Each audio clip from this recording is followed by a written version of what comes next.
Alright guys, what's up everybody? It's your boy Mark here back at it with another video. Here to bring out what if female Naruto was granted every clan ability. So this is where Naruto asks Enko said, "Hey Enko," and Enko looks at Naruto and goes, "Yes." Naruto says, "Do you want to be,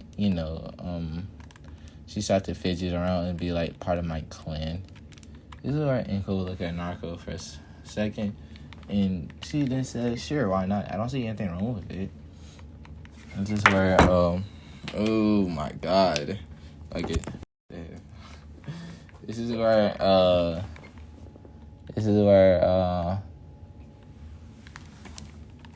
see, that's where Enko gets adopted into the Uzumaki clan, and Narco says, "I want you to stay here and follow me." Enko will follow Narco into the library, which Enko will go wide-eyed, and she goes, "How do you have so many scrolls in this library?" She then says, "Well, I didn't give you my full name. My full name is Naruto Uzumaki no Mikaze. This is from my father's, and not only that, that stuff forbidden scroll is silly, but a copy of it. And I have, all of these scrolls and stuff here. So feel free to take a jutsu and learn it, but make sure you bring it back or have it in the scroll to learn." Also, over there is a training area. It's in that underground library. It has a separate training grounds for each element. A Taijutsu simulator and in a full jutsu experimental room that she has made with her with using her elements, and Anko's just like, damn, I didn't even know this is possible. This is where Narco then says, "Yes, it is. But I was wondering what all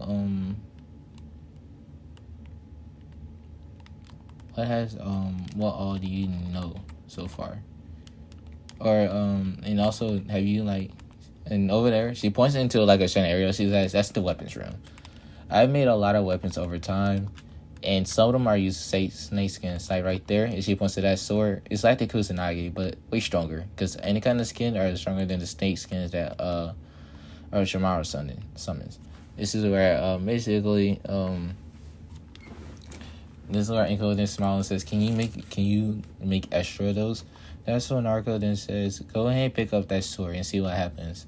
When she does, she sees that another one appears right behind it. This is where Enko goes, "Wait, you have..." Yes, it's a seal I made. It's a contraction I made where anything you take from the what's it called, from the weapons area, it automatically regenerates another one.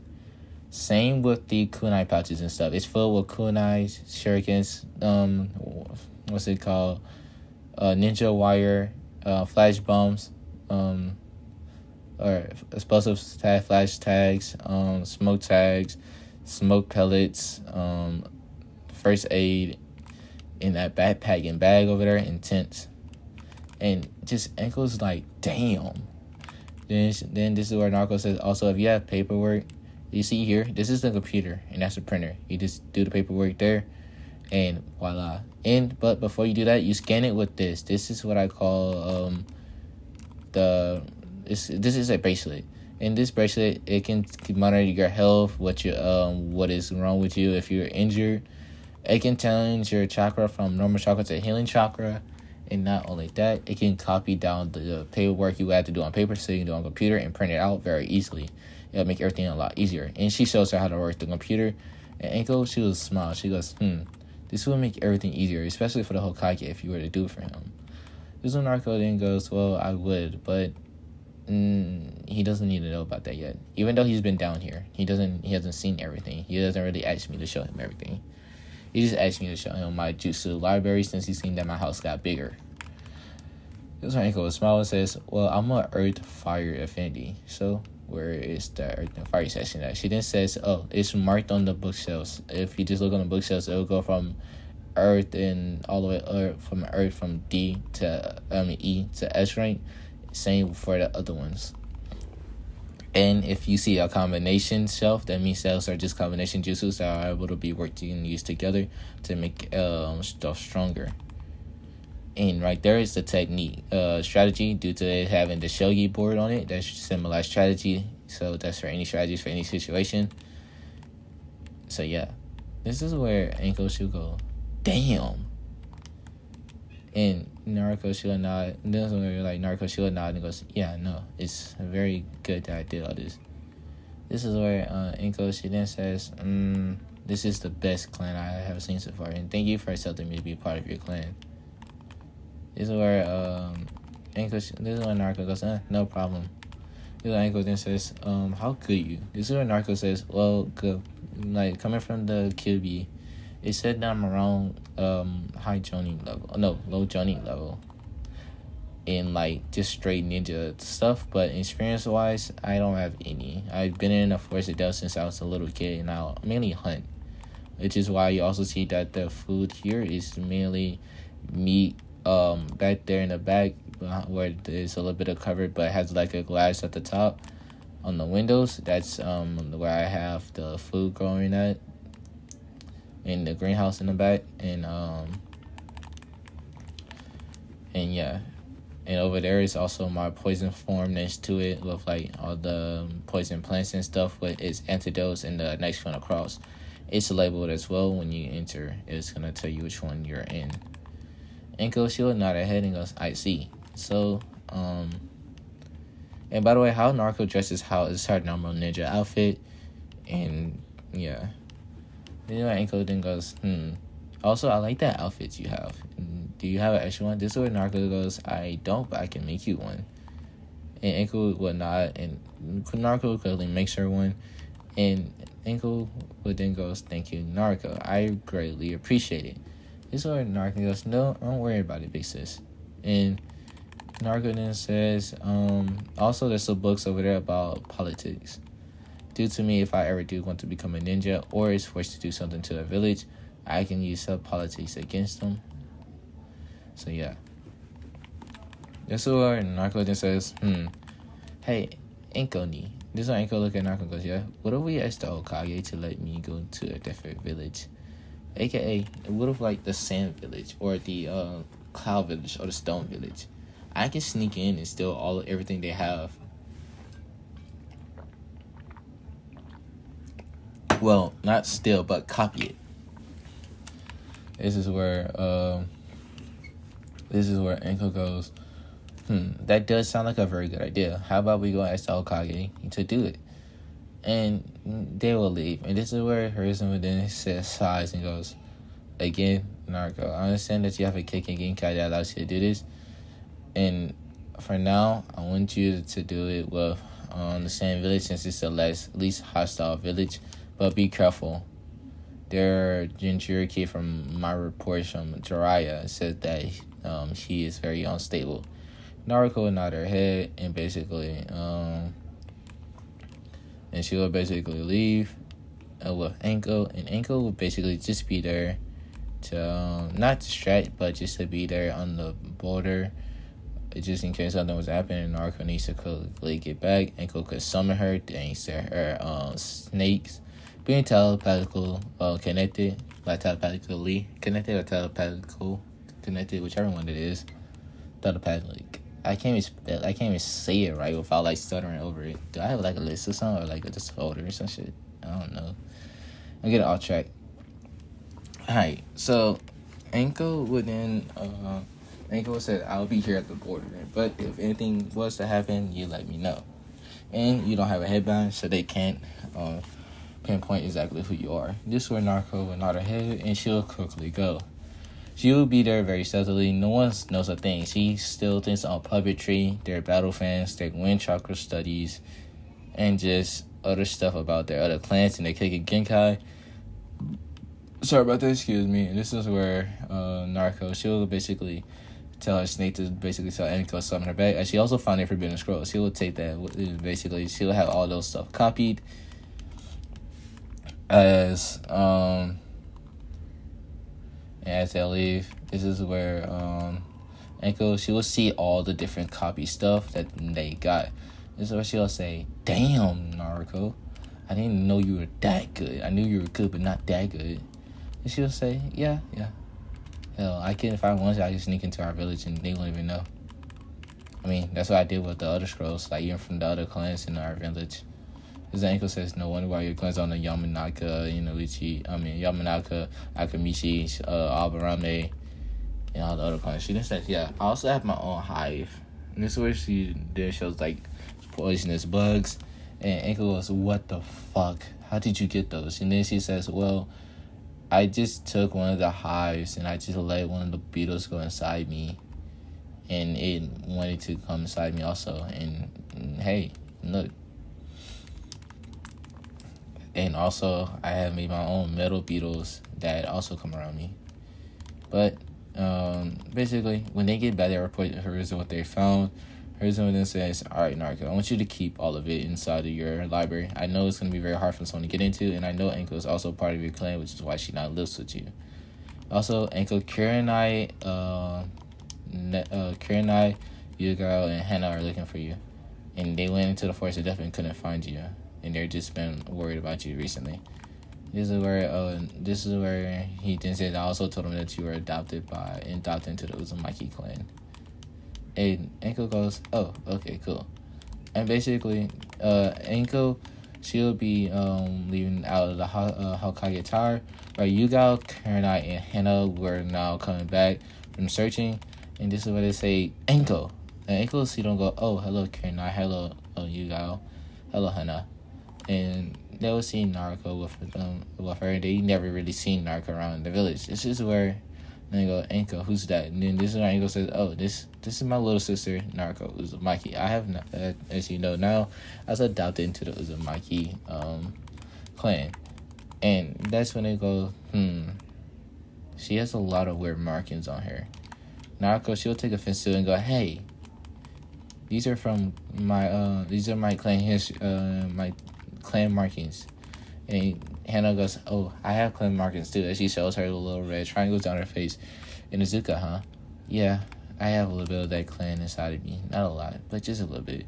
This is where Hana goes, "I don't remember any of my clanmates dating or marrying Uzumaki."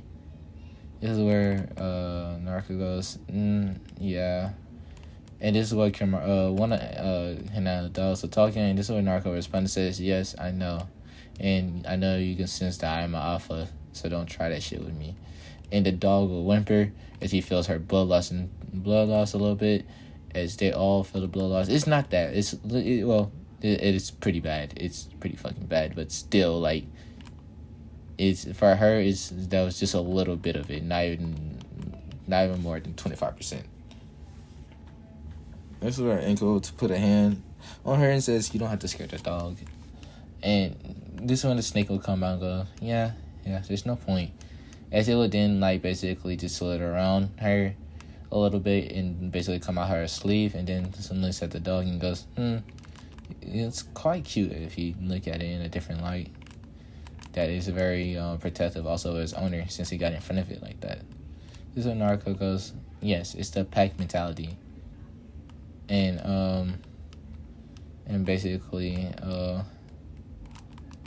basically Hana, she's not as like offended or anything, but she just realized that like Naruto really is an alpha, and the only one she really called alpha was her mother.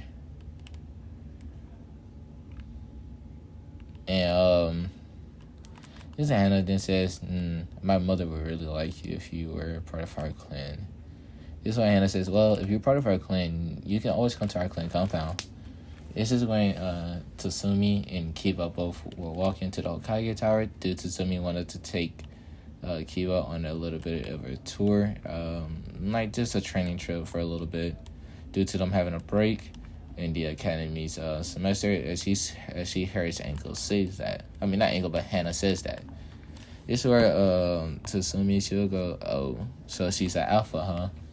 And this is where Naruto, she goes, "Yes, and my blood loss is 10 times worse than yours. Piss at your kids, or if someone's threatening your kids." As Tsumi then goes, I don't know about that kid. And then she released at least 2 tell words of bloodlust. And this is where Tsumi said, never mind. And she then goes, yeah, you're an alpha. This is what she then says, yeah, I'm somewhat a little bit of Inuzuka. I'm part of every clan in this village and outside the village. And she basically she'll say like all this underneath her breath, but the Inuzukas will hear it and they go, what? The Naruto goes, nothing. Don't tell anyone what you just heard. I know y'all heard me. They will nod their head in understanding. This is where Enko then says, so Naruto, would you like to go get some dongos and stuff? This is when Naruto look like at Enko at her head tilted like dongos. She then said, oh yeah, that's right. You were mainly inside the forest of death for most of your life. Yeah, dangos. It's some very good sweets. As they hear it, Enko said that she was mainly inside the forest of death for most of her life. They're thinking like, the hell? What could she been doing in the forest of death for most or majority of her life? Like, I'm scared to go to the forest of death, and she was there for most of her life. What? And this is when they said, Naruto, how old are you? She then said 11, and this is where this is when Tsunemi says, how old were you when you went to the forest of death? She then says 4. Yeah, she says 4. And Tsumi's like, okay. Or Suma. I think it's Suma Inuzuka, not Tazumi. Yeah, Suma Inuzuka. She says, okay. And Kiba would then go up to her and goes, we're the same age. We should go out. And Naruto, she'll look at Kiba and goes, sorry, but you're not my type. And she'll basically look at Enko and goes, I would like to go and have dangos. This is where Kiba, he'll look a little down, but then he'll say, then Naruto, she'll see this and goes, but you can get to know me first. Maybe then I have a different opinion on you. But I don't go on a date on the first time meeting someone. Kiba, he will smile and say, sure, is there any way I can contact you? This is what she thinks about it, and then says, I don't really know. Maybe after I turn 12, which would be October 10th. This is when Kiba says that's when we graduate from the Ninja Academy. She then says, I know. And this is where they all look and says, what do you mean? And this is where Enko then says, Naruto, well, aren't you in the academy? She then says, no. Actually, Hokage Gigi said that I don't have to be in the academy due to my special circumstance with the new abilities I have. And since that's the case, it'll be best for me to train outside the academy with my abilities to get used to them, so that way I don't hurt anybody with them, which even means away from Anbu protection. This is where Yuga goes, I don't remember Hokage-sama ever giving us an order for anyone's protection like that. This is when Naruto goes, so how long have you been on Anbu? She then says but like I guess when you were 3. And this is where that's when Naruto goes, that's probably why. You weren't on Anbu by the time I was when that law was made. It was made as soon as I was born. And basically, Naruto, she'll basically go with Uncle and them to the Dungle shop. Naruto will explain to them her likes, her dislikes, and her abilities with Genjutsu. Kirida would be very interested. She then say we should train together one day. Yes, so Naruto said maybe. If Anko-chan thinks that you're worthy of knowing where we live at, then hey, you can always come there. I mainly train almost every day, majority of the time, or I'm just in there playing like in the gardens, really, or making ninjutsus. This is where Kirina nod her head, and this is where Enko says, oh, and please do not destroy any part of her garden, or, you know what, I'm not even going to say it, because what happened to the last animal that destroyed just a little bit of her garden, that kind of frightens me, and y'all know how I get. And Enko says, just think of my dongos, but 10 times worse, and just everybody there is pale, like that knows Enko. And they're just thinking, like, there's no fucking shot that she's that 10 times worse. This is where they didn't remember her blood loss and then thinks about it and says, you know what, I can actually believe that she's 10 times worse and no, I'm not gonna take that risk. And basically someone then says, damn, yep, you earn my respect. And you are probably in Zuka. Well, anyways, this is where Naruto then says, well, it's good to see you, Sum-san. Or Sum-sama. But I must be going with my sister. And I think you have the Hokage to go to before he closes his office. Sum realizes and goes, oh snap. And she'll basically leave to go talk to the Hokage about taking Kiba on that training trip. Kiba would tell Naruto bye and basically go with his mother. And this is where Sum then says, well, Mutt, it looks like you might have competition to get her heart. She seems to be very strong-willed and knows what she likes. And right now, she's saying that you're not her type, and she doesn't really date no one on the first night. She might actually be worthy, completely worthy. I don't fully know yet. I don't really know her like that, and I don't really plan to at the moment. Due to me now having to worry about that being my love life. And basically, Kiba nods to his mother, and she then says, if you do date her, you might want to treat her right. Otherwise, it could be the little end to your little manhood session. Due to me seeing how strong her blood loss and stuff is, I can tell she's strong herself. Hell, her blood loss rivals mine. Or hell, it's even better, stronger, more potent. So yeah.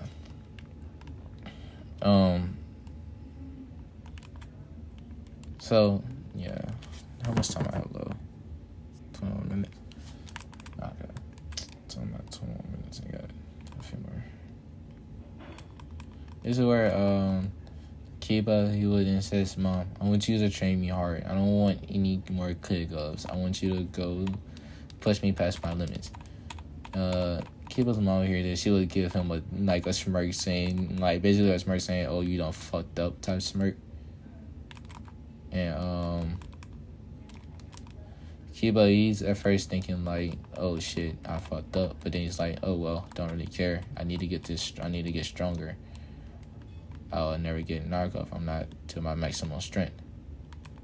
That's just what's going through his mind at the moment.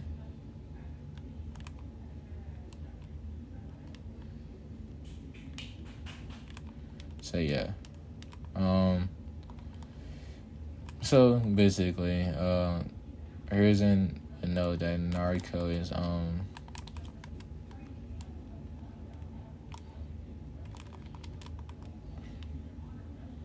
so now Hiruzen knows that like Naruto just earned the respect of the Inosuka because he's been watching the whole interaction through his crystal ball, and he just figured out, and he also do it to his crystal ball, a little technique. He was able to figure out that she's actually part of every clan. And this is where Toby, he would then he would say, Sum, come in. He knew it was Sum. And this is where she goes, how did you know it was me? As Hiruzen says, I watched the whole event on my crystal ball, and I know exactly what she said. Anyways, I must go give her this. As he stands up and he says, if you want, you can take that train trip whenever you're ready to go. But I must go see Naruto for a second. Basically, she would get up, and he would get up and leave. And this is where he then goes, hey, Naruto. And this is when Kurenai, Anko, and Yusato and Hana would be leaving.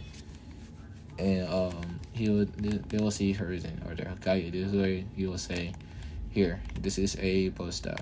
I understand, and I already know everything. So don't even worry.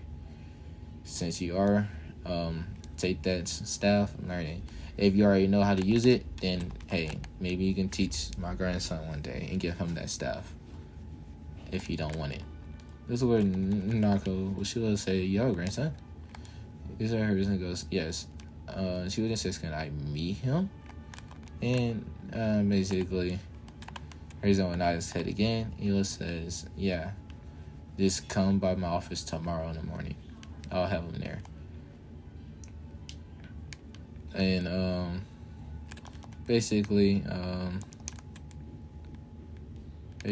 she would nod her head as in affirmative, like in understanding.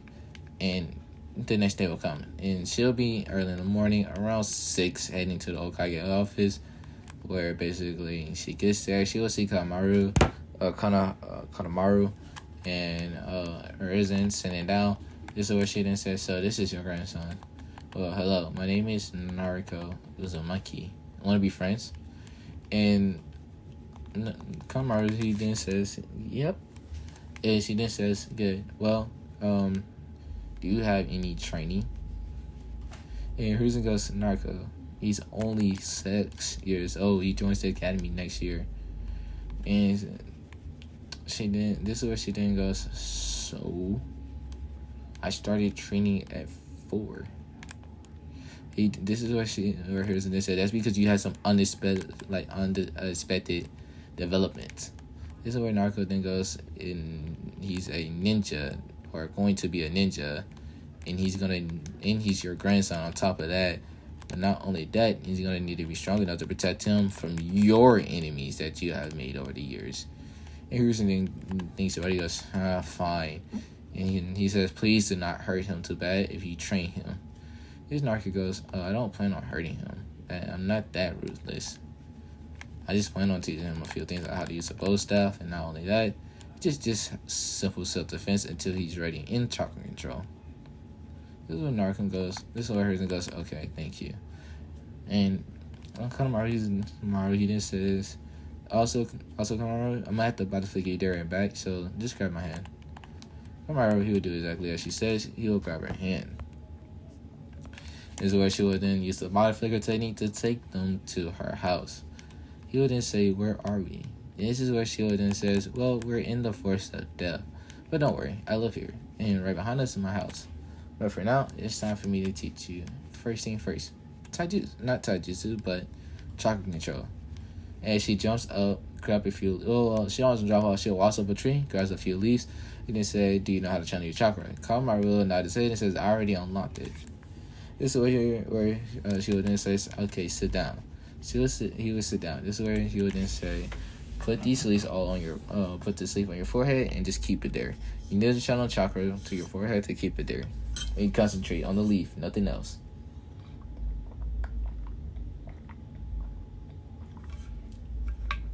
With that being said, Kamaru does exactly that. So, basically, he will basically get the he'll get the leaf exercise down fairly quickly, and he will get it down fairly quickly, and so yeah. Hiruzen will see that like his grandson is learning from Naruto, and that he might be a prodigy. This is where Kamaru, it then says, "Thank you, Naruto-ni, for teaching me." Because he's only going to teach him chakra control for now. As she then says, "Don't worry, Kamaru." And she then says, "I got something from your grandfather that I'm going to get to you to learn to use, since I already have my own. And eventually, I'll give it for you one. I have mine specially made to where it's basically unbreakable. But don't worry, I'll get you one eventually." This is where Kanamaru goes, what is it that you want to give me?" This is where she'll show him the she'll basically show him like the like her bow staff, and this is where he would then nod and says, "Thank you, Naruto-ni, again for the bow staff. I didn't have one, and I was planning on waiting for me to get the monkey having the contract to get a bow staff." This is when Naruto goes, "Well, now you don't have to wait, and you might get one." Let me see how long this been. But guys, I'll be ending that off here so that way I don't go over the time limit that I have. If you like, leave a like, leave a comment. Peace.